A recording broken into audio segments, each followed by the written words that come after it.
Pertama-tama kita akan membahas tentang model pembelajaran. Sebelumnya kita akan mengetahui apa pengertian dari model pembelajaran. Nah, konsep model pembelajaran menurut Rianto menyebutkan bahwa model pembelajaran adalah suatu proses perencanaan atau pola yang digunakan sebagai pedoman dalam merencanakan pembelajaran di kelas. Jadi, model pembelajaran adalah prosedur atau pola sistematis yang digunakan sebagai pedoman untuk mencapai tujuan pembelajaran. Teori atau pemindahan pengetahuan dari guru kepada murid secara langsung yang melibatkan seluruh kelas. Adapun ciri-ciri atau karakteristik dari model pembelajaran langsung. Yang pertama itu transformasi dan keterampilan secara langsung. Yang kedua, pembelajaran berorientasi pada tujuan tertentu. Yang ketiga, materi pembelajaran yang telah terstruktur. Yang keempat, lingkungan belajar yang telah terstruktur. Dan yang kelima, distrukturkan oleh guru. Adapun kelebihan dari model pembelajaran langsung.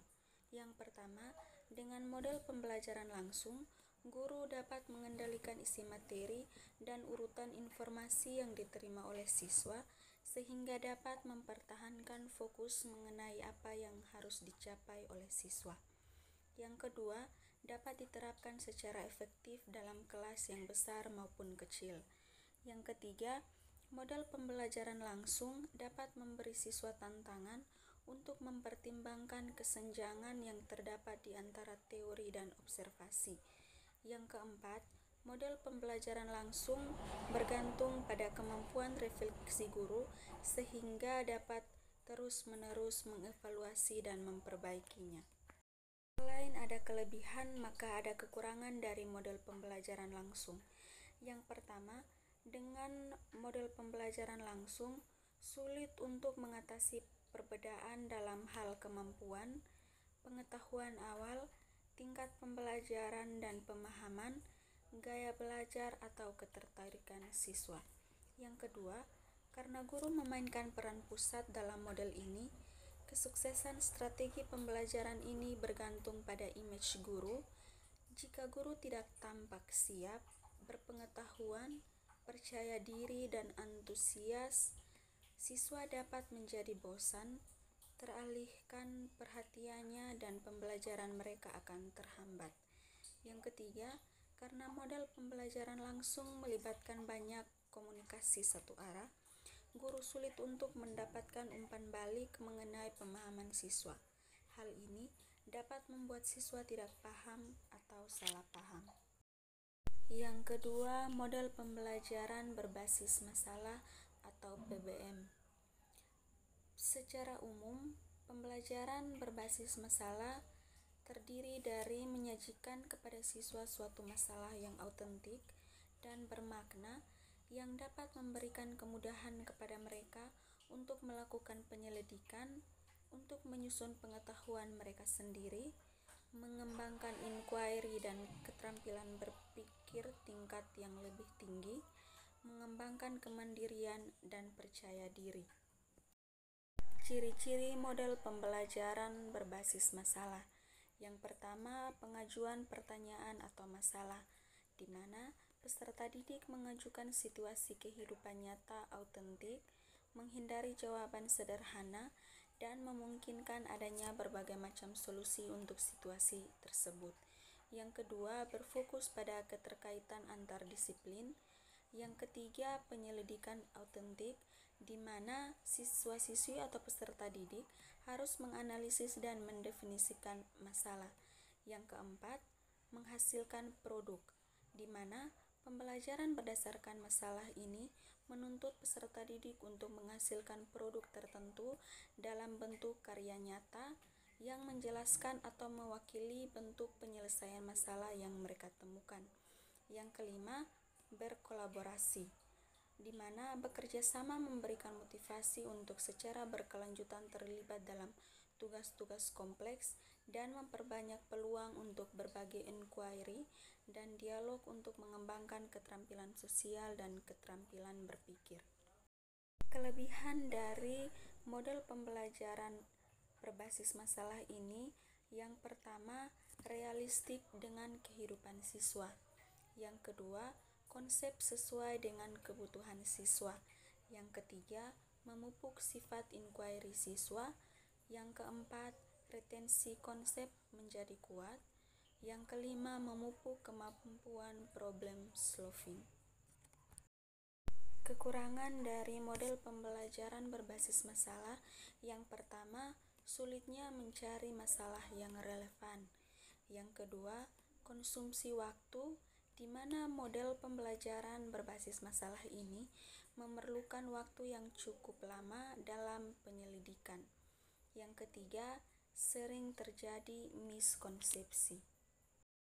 Yang ketiga, ada model pembelajaran kontekstual. Pembelajaran kontekstual atau CTL merupakan konsep pembelajaran yang menekankan pada keterkaitan antara materi pembelajaran dengan dunia kehidupan siswa secara nyata, sehingga siswa mampu menghubungkan dan menerapkan kompetensi dalam kehidupan sehari-hari. Dengan pembelajaran kontekstual memungkinkan proses belajar mengajar yang tenang dan menyenangkan, karena pembelajarannya dilakukan secara alamiah, sehingga memungkinkan peserta didik dapat mempraktikkan secara langsung materi yang dipelajarinya. Ciri-ciri atau karakteristik dari model pembelajaran kontekstual. Yang pertama, pembelajaran dilaksanakan dalam konteks otentik, yaitu pembelajaran yang diarahkan pada ketercapaian keterampilan dalam konteks kehidupan nyata, atau pembelajaran yang dilaksanakan dalam lingkungan yang alamiah. Yang kedua, pembelajaran memberikan kesempatan kepada siswa untuk mengerjakan tugas-tugas yang bermakna. Yang ketiga, pembelajaran dilaksanakan dengan memberikan pengalaman bermakna kepada siswa. Yang keempat, pembelajaran dilaksanakan melalui kerja kelompok, berdiskusi, saling mengoreksi antar teman. Yang kelima, pembelajaran dilaksanakan secara aktif, kreatif, produktif, dan mementingkan kerjasama. Adapun kelebihan dari model pembelajaran kontekstual. Yang pertama, pembelajaran lebih bermakna dan nyata. Artinya, peserta didik dituntut untuk dapat mengaitkan antara pengalaman belajar dengan kehidupan sehari-hari. Hal ini sangat penting karena materi yang telah dipelajari tertanam erat dalam ingatan peserta didik, sehingga tidak akan mudah dilupakan. Yang kedua, pembelajaran akan menjadi lebih produktif dan mampu menumbuhkan penguatan konsep kepada peserta didik, karena pendekatan kontekstual ini menganut aliran konstruktivisme, di mana seseorang dituntut untuk menemukan pengetahuannya sendiri. Kekurangan dari model pembelajaran kontekstual. Yang pertama, dibutuhkan waktu yang cukup lama dalam proses pembelajaran dengan menggunakan pendekatan kontekstual berlangsung. Yang kedua, jika seorang guru tidak bisa mengendalikan kelas, maka kelas yang terbentuk adalah kelas yang kurang kondusif. Yang keempat, ada model pembelajaran kooperatif. Pembelajaran kooperatif merupakan model pembelajaran di mana guru mendorong para siswa untuk melakukan kerjasama dalam kegiatan-kegiatan tertentu seperti diskusi atau pengajaran oleh teman sebaya. Pada model pembelajaran kooperatif, siswa diberi kesempatan untuk berkomunikasi dan berinteraksi sosial dengan temannya untuk mencapai tujuan pembelajaran, sementara guru bertindak sebagai motivator dan fasilitator. Artinya, dalam pembelajaran ini, kegiatan aktif dengan pengetahuan dibangun sendiri oleh siswa dan mereka bertanggung jawab atas hasil pembelajarannya. Adapun ciri-ciri dari model pembelajaran kooperatif. Yang pertama, adanya tanggung jawab pribadi mengenai materi pelajaran dalam anggota kelompok. Yang kedua, menampilkan keterampilan bekerja sama dalam memecahkan masalah atau proses kelompok. Yang ketiga, interaksi yang terjadi langsung antar siswa tanpa adanya perantara. Kelebihan dari model pembelajaran kooperatif ini yaitu saling ketergantungan yang positif, adanya pengakuan dalam merespon perbedaan individu, siswa dilibatkan dalam perencanaan dan pengelolaan kelas, suasana yang rileks dan menyenangkan, terjalinnya hubungan yang hangat dan bersahabat antar siswa dengan guru, dan memiliki banyak kesempatan untuk mengekspresikan pengalaman emosi yang menyenangkan. Kekurangan dari model pembelajaran kooperatif. Yang pertama, pendidik harus mempersiapkan pembelajaran secara matang. Selain itu juga harus memerlukan lebih banyak tenaga, pemikiran, dan waktu. Yang kedua, dibutuhkan dukungan fasilitas, alat, dan biaya yang cukup memadai agar proses pembelajaran berjalan dengan lancar. Yang ketiga, selama kegiatan diskusi kelompok berlangsung, ada kecenderungan untuk permasalahan topik yang sedang dibahas meluas, sehingga banyak yang tidak sesuai dengan waktu yang telah ditentukan. Yang keempat, saat diskusi kelompok, terkadang didominasi oleh seseorang peserta didik saja, yang mengakibatkan peserta didik lainnya menjadi pasif. Jenis-jenis model pembelajaran yang kelima adalah model pembelajaran Project Based Learning atau PJBL. Menurut Daryanto dan Raharjo, PJBL atau Project Based Learning adalah model pembelajaran yang menggunakan masalah sebagai langkah awal dalam mengumpulkan pengetahuan baru berdasarkan pengalamannya dan beraktivitas secara nyata. PJBL dirancang untuk digunakan pada permasalahan yang kompleks yang diperlukan peserta didik dalam melakukan investigasi dan memahaminya.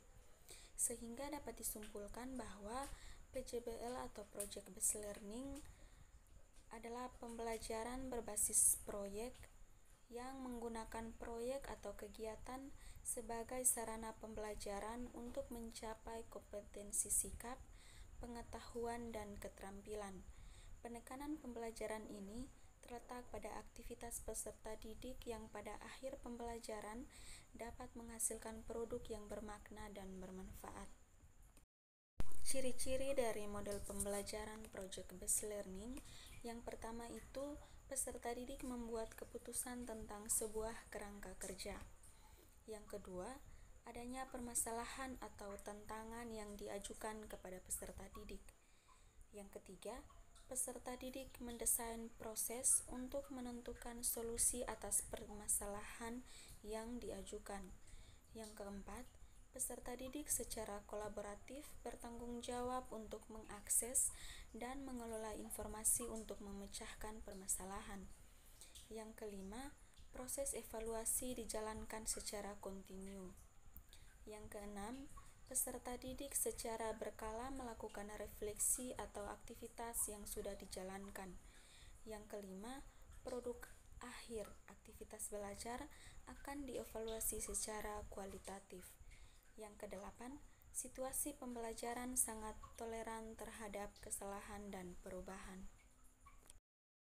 Adapun kelebihan dari model pembelajaran Project Based Learning.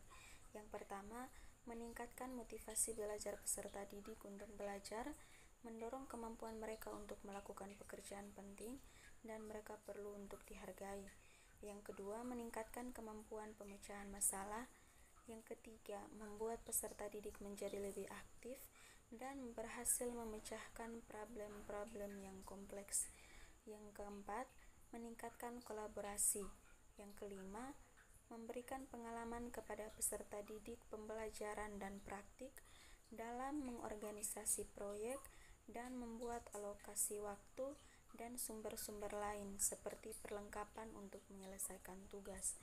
Yang keenam, membuat suasana belajar menjadi menyenangkan sehingga peserta didik maupun pendidik menikmati proses pembelajaran. Sedangkan kekurangan dari model pembelajaran Project Based Learning, yang pertama itu memerlukan banyak waktu untuk menyelesaikan masalah. Yang kedua, membutuhkan biaya yang cukup banyak. Yang ketiga, banyaknya peralatan yang harus disediakan. Yang keempat, peserta didik yang memiliki kelemahan dalam percobaan dan pengumpulan informasi akan mengalami kesulitan. Yang kelima, ada kemungkinan peserta didik yang kurang aktif dalam bekerja kelompok. Yang keenam, ketika topik yang diberikan kepada masing-masing kelompok berbeda, dikhawatirkan peserta didik tidak bisa memahami topik secara keseluruhan.